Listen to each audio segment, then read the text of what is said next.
불자님들 반갑습니다.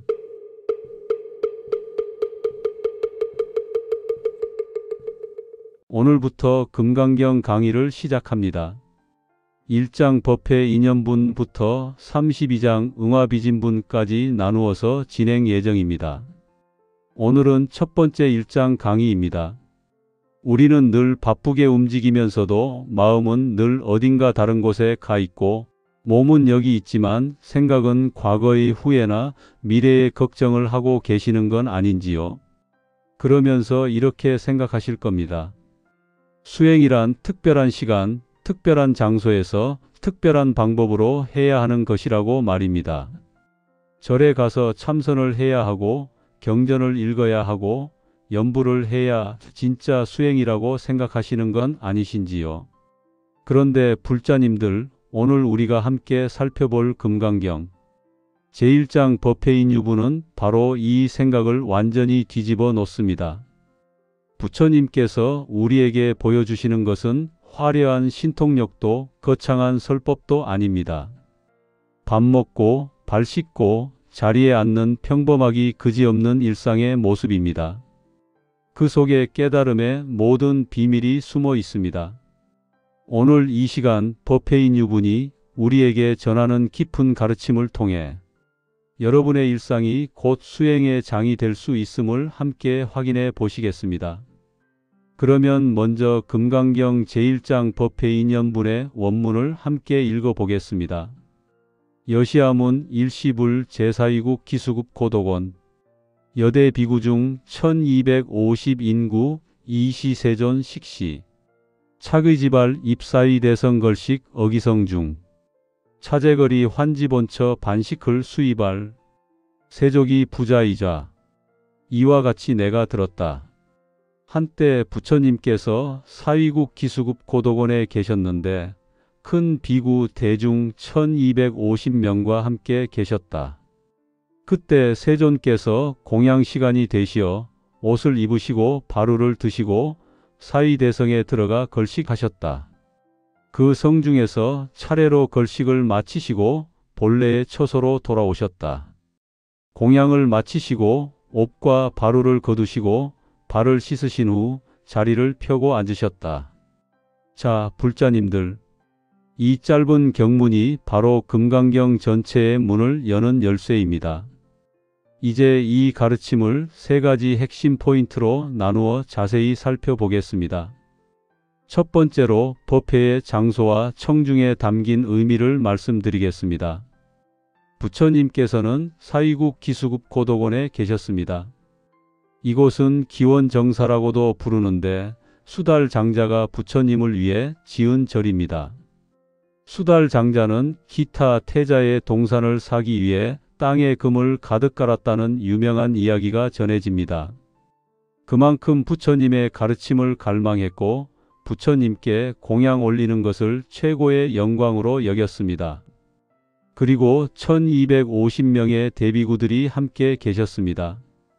이들은 부처님의 상수제자들입니다. 우르빌라 가섭 삼형제의 제자 1000명, 사리불과 목걸련의 제자 각각 100명씩, 그리고 야사의 친구 50명을 합한 수입니다. 모두 한때는 다른 스승을 따르던 수행자들이었지만 부처님의 가르침을 듣고 제자가 된 분들입니다. 화엄경에서 이르기를 일체 중생이 모두 열애의 지혜덕상을 갖추고 있으나 다만 망상 집착으로 인해 증득하지 못한다고 하셨습니다. 1250명의 대비구들도 본래 부처의 성품을 지니고 있었으나 바른 스승을 만나 비로소 그것을 깨달은 것입니다. 우리도 마찬가지입니다. 우리 모두는 이미 부처의 성품을 갖추고 있습니다. 다만 그것을 모르고 있을 뿐입니다. 그러므로 우리도 바른 가르침을 만나 그 성품을 깨달아야 합니다. 또한 이 장면은 승가의 화합을 보여줍니다. 1250명이 함께 한 곳에 모여 있다는 것은 대단한 일입니다. 서로 다른 배경, 다른 성격, 다른 견해를 가진 사람들이 하나의 법 아래 화합하여 수행하고 있는 것입니다. 두 번째로 부처님의 걸식에 담긴 깊은 의미를 말씀드리겠습니다. 부처님께서는 공양 시간이 되시자 옷을 입으시고 바루를 드시고 사위대성에 들어가 걸식하셨습니다. 여기서 우리는 먼저 부처님의 철저한 계율 실천을 봅니다. 부처님께서는 이미 깨달으신 분이십니다. 온 우주의 진리를 다 아시는 분이십니다. 그러나 그렇다고 해서 계율을 무시하거나 일상의 규칙을 어기지 않으셨습니다. 오히려 가장 철저하게 지키셨습니다. 옷을 입고 바루를 들고 정해진 시간에 걸식을 가시는 모든 것이 계율에 따른 것입니다. 아함경에서 부처님께서 말씀하셨습니다. 비구들이여, 내가 제정한 계율을 잘 지키는 것이 곧 나를 공경하는 것이니라. 계율은 수행의 기초입니다. 계율 없이는 진정한 수행이 있을 수 없습니다. 우리 제가 불자들도 5계를 철저히 지켜야 합니다. 살생하지 않고, 도둑질하지 않고, 사음하지 않고, 거짓말하지 않고, 술 마시지 않는 것. 이것이 우리 일상생활의 기본입니다. 또한 부처님의 걸식은 평등의 실천을 보여줍니다. 그 성중에서 차례로 걸식을 마치시고라고 했습니다. 차례로라는 말이 중요합니다. 부처님께서는 부자 집만 골라 가시지 않으셨습니다. 가난한 집, 부자 집 구별 없이 순서대로 걸식하셨습니다. 이것을 평등 걸식이라고 합니다. 대승기 신론에서 이르기를 일체법이 평등하여 높고 낮음에 차별이 없으니 이것을 일진법계라 한다고 하셨습니다. 부처님의 눈에는 모든 중생이 평등합니다. 귀천이 없고 빈부가 없고 차별이 없습니다. 우리는 어떻습니까? 우리는 사람을 만날 때 차별합니다. 권력 있는 사람 앞에서는 굽실거리고 약한 사람 앞에서는 거만합니다. 돈 많은 사람은 존중하고 가난한 사람은 무시합니다. 이것이 우리의 현실입니다. 그러나 부처님은 다르셨습니다. 국왕 앞에서나 거지 앞에서나 똑같으셨습니다. 부자에게나 빈자에게나 똑같이 자비를 베푸셨습니다. 우리도 이런 평등심을 길러야 합니다. 만나는 모든 사람을 부처님 모시듯 대하십시오.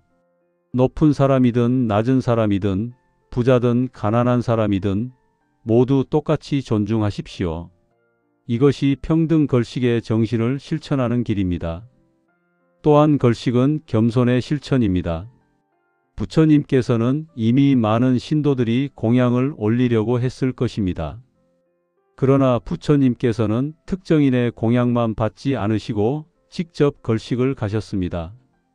이것은 어떤 의미일까요? 스스로를 낮추시는 것입니다. 자신이 특별한 대우를 받아야 한다고 생각하지 않으시는 것입니다. 금강경 후반부에 나오는 말씀처럼 열애는 중생 중에 한 사람이라는 자세입니다. 세존이시지만 스스로를 높이지 않으시고 깨달으신 분이지만 교만하지 않으시고 한걸식승처럼 자비롭게 집집마다 다니신 것입니다. 세 번째로 일상 속의 깨달음, 평범함 속의 진리에 대해 말씀드리겠습니다. 공양을 마치시고 옷과 바루를 거두시고 발을 씻으신 후 자리를 펴고 앉으셨다. 이 구절을 보십시오. 여기에 무슨 신비로운 것이 있습니까? 밥 먹고 그릇 치우고 발 씻고 앉는 것, 이것이 전부입니다. 그런데 이것이 바로 금강경의 시작입니다. 왜 금강경은 이렇게 평범한 장면으로 시작할까요? 그것은 진리가 평범함 속에 있다는 것을 보여주기 위함입니다. 깨달음이 특별한 경험이 아니라 일상의 매 순간에 있다는 것을 가르쳐 주시는 것입니다. 모든 것이 진리이고 모든 순간이 깨달음의 기회입니다. 우리는 깨달음을 너무 어렵게 생각합니다.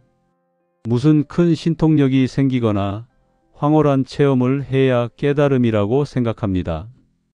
그러나 진정한 깨달음은 그런 것이 아닙니다. 밥 먹을 때는 밥 먹고 잘 때는 자고 일할 때는 일하는 것, 이것이 깨달음입니다. 또한 이 구절은 철저함을 보여줍니다. 옷과 바로를 거두시고 발을 씻으신 후 부처님께서는 모든 것을 완전하게 마무리하십니다. 걸식을 마치면 옷과 바로를 깨끗이 정리하시고 발을 깨끗이 씻으신 후에야 자리에 앉으십니다. 한 가지 한 가지를 소홀히 하지 않으시고 모든 것을 철저하게 하십니다. 하나하나가 다 수행입니다. 행주자와 어묵동정이라는 말이 있습니다. 걷고 머물고 앉고 눕고 말하고 침묵하고 움직이고 고요함. 이 모든 것이 수행이라는 뜻입니다. 백장 스님의 유명한 말씀이 있습니다. 하루 일하지 않으면 하루 먹지 않는다. 백장 스님께서는 80세가 넘으신 고령에도 팥을 메고 일하셨습니다.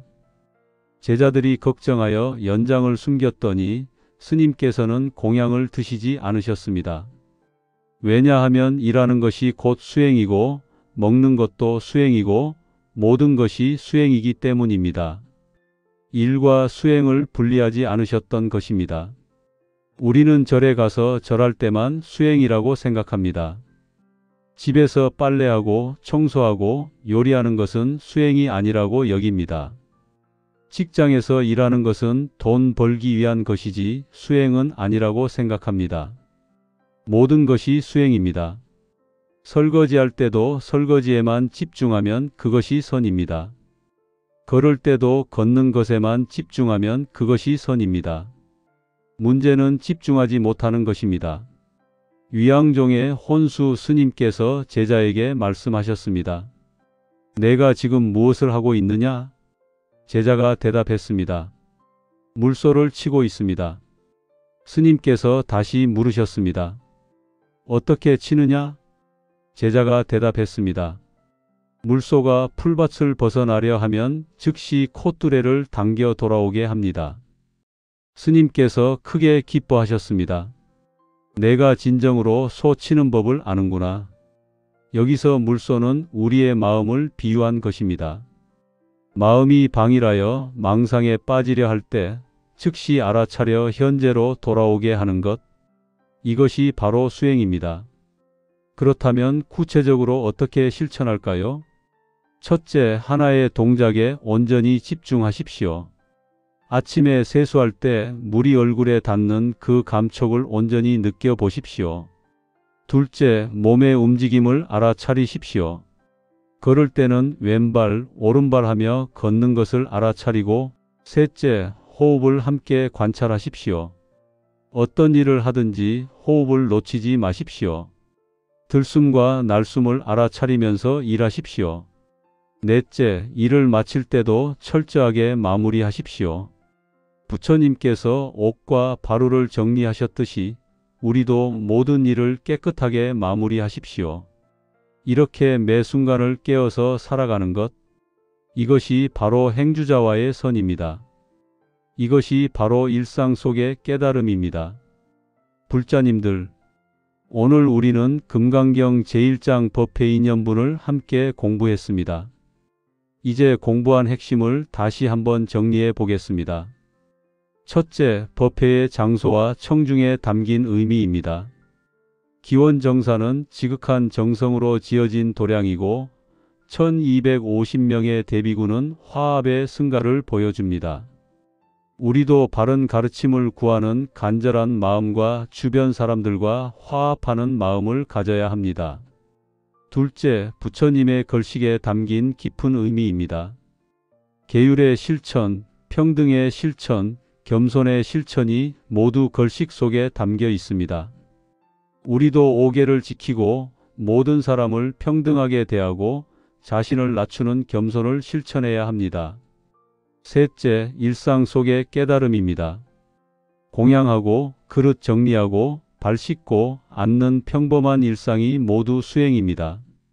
우리도 특별한 것을 추구하지 말고 지금 이 순간 하는 일에 온전히 집중해야 합니다. 넷째, 행주자와의 선입니다. 걷고 머물고 앉고 눕는 모든 동작이 수행이고 선입니다. 우리도 매 순간 알아차리며 현재에 깨어서 하나하나의 동작을 온전히 하는 수행을 실천해야 합니다.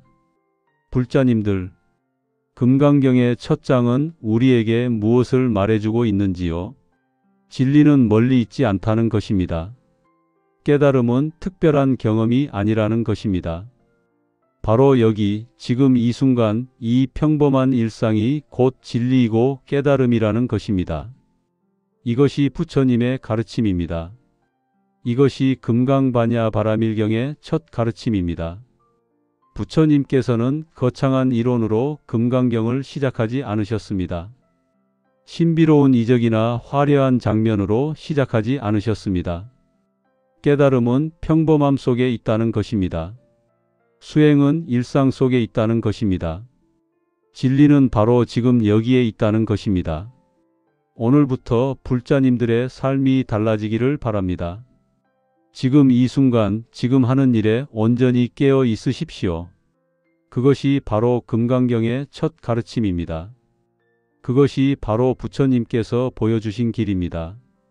이 공부의 공덕을 일체 중생에게 해야 합니다. 모든 중생이 일상 속에서 진리를 발견하고 평범함 속에서 깨달음을 이루기를 발언합니다.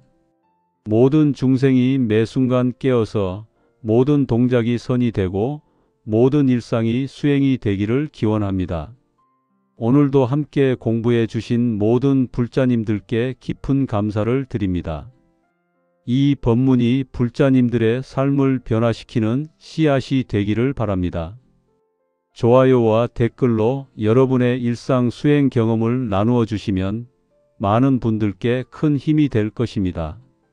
구독과 알림 설정으로 함께 금강경을 공부해 나가시기를 바랍니다. 항상 건강하시고 평안하시길 기원합니다. 나무석가모니불 나무석가모니불 나무본사석가모니불